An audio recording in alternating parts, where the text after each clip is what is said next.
પિતૃપક્ષમાં પિતૃઓને કેવી રીતે કરવા પ્રસન્ન, જાણો સરળ ઉપાય। પિતૃપક્ષનો મહિનો મંગળવાર 17 સપ્ટેમ્બરથી શરૂ થઈ રહ્યો છે। આ મહિનામાં પૂર્વજોનું સ્મરણ કરવામાં આવે છે અને પિંડદાન કરવામાં આવે છે।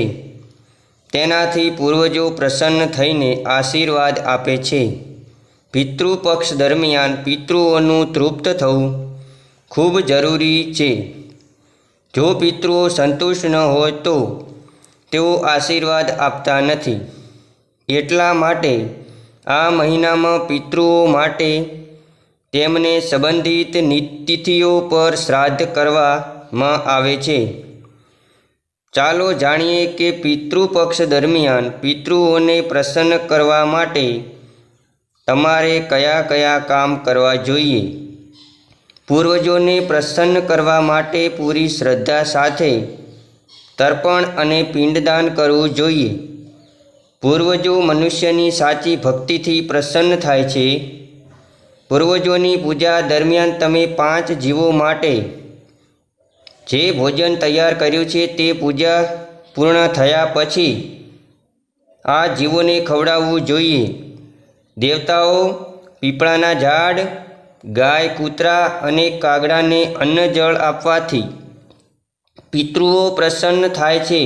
તેની સાથે માછલીઓ અને કીડીઓને પણ ખોરાક આપવો જોઈએ। પિતૃપક્ષ દરમિયાન બ્રાહ્મણને ભોજન કરાવવું ખૂબ જ મહત્વ છે। આ સમય દરમિયાન બ્રાહ્મણને સન્માન સાથે તમારા ઘરે બોલાવી અને તેમની ભોજનની સાથે દક્ષિણા આપવી। બ્રાહ્મણને ભોજન અને દાન કરવાથી પિતૃઓને આત્માને શાંતિ મળે છે। પિતૃપક્ષ દરમિયાન તમારા પૂર્વજો માટે તમારા દ્વાર પર દીવો પ્રગટાવો। પૂર્વજો માટે દીવો દક્ષિણ દિશામાં પ્રગટાવવો જોઈએ। આનાથી તે પ્રસન્ન થાય છે। પિતૃપક્ષ દરમિયાન ઘરે સાત્વિક ભોજન તૈયાર કરો અને ત્યાં જ ખાઓ। માંસ અને દારૂથી અંતર રાખો। તમે આ બધી બાબતોને ધ્યાનમાં રાખી પિતૃપક્ષ દરમિયાન શ્રાદ્ધ કરો છો તો તમારી પરેશાનીઓનો અંત આવે છે અને પિતૃઓ પ્રસન્ન થાય છે।